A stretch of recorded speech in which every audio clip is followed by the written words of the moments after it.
Assalamu alaikum, dear my audience. I hope you all fine.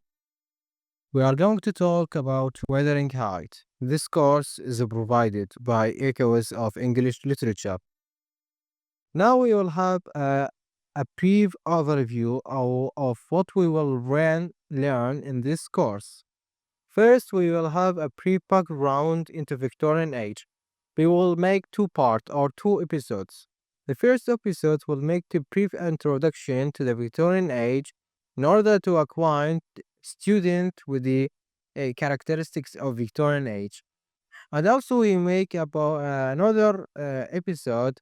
We will make this episode to PhD students. We will talk about Victorian age in general and the most authors and writers of novel in this era.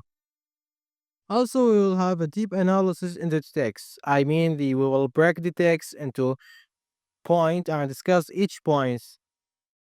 Also, we are going to learn new concepts. For example, we will learn about pathetic fallacy. Also, we will learn about Byronic hero and the traits of Byronic hero and how we are going to know the Byronic hero. Also, we are going to applying theories. For example, we will apply psychological analysis and also feminist theory, realism. All of these will applying them into the novel, the chapters, I mean. In the final, we are going to answer a question like, is Emily Bronte feminist or no? And this or at the end of the course, we are going to answer these questions because some teachers or some doctors in universities have interest in this aspect. To make our video so long, we are going to have a brief introduction to the author's life. The authors of Emil Bronte. Emil Bronte was born on 30 July in 1880 in the village of Thornton, some miles to the west of Bradford in Yorkshire. She was the fifth of six children, all apparently gifted. So, the two oldest girls, Maria and Elizabeth, were to die in childhood, and the only boy, Branwell, was too disappointed his talented and die with all his bright promise to come to nothing. Charlotte, the sister of Emily Bronte, which she have a novel titled Jane Eyre.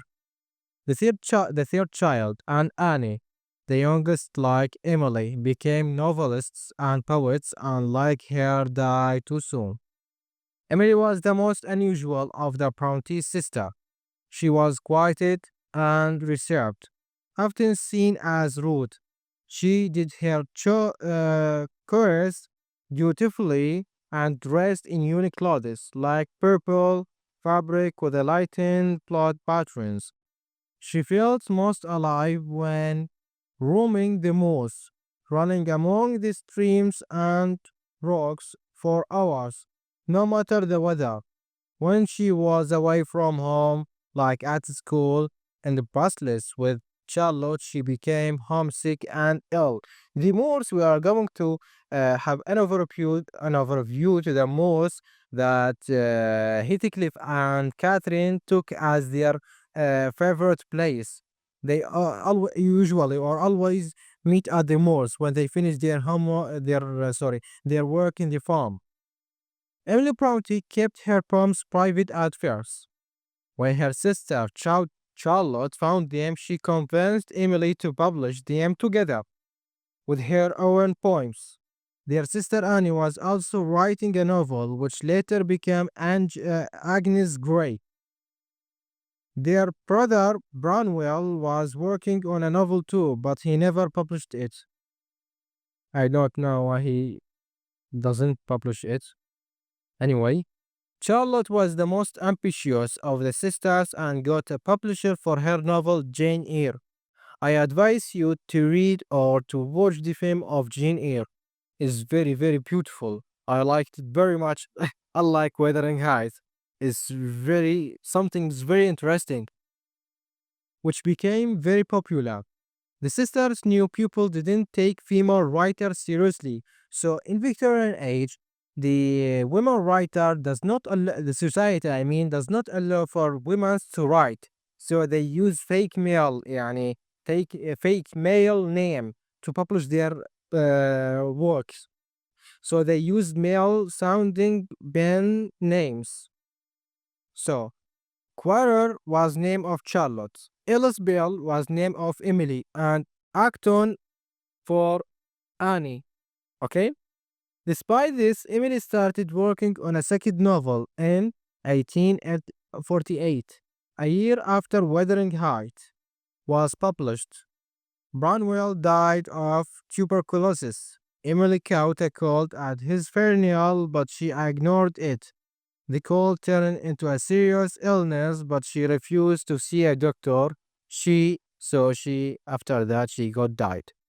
So, in the next episode, we'll talk about the characteristics of Victorian age or Victorian era or Victorian novel. We'll take it in a brief, and we'll make another episode about the characteristics of Victorian era and the most important writers of this era for PhD students. I think that's what we have today. So thank you for watching and keep with us in next episodes. I hope you will become interested in this series or in this course. My best wishes for you all. Thank you.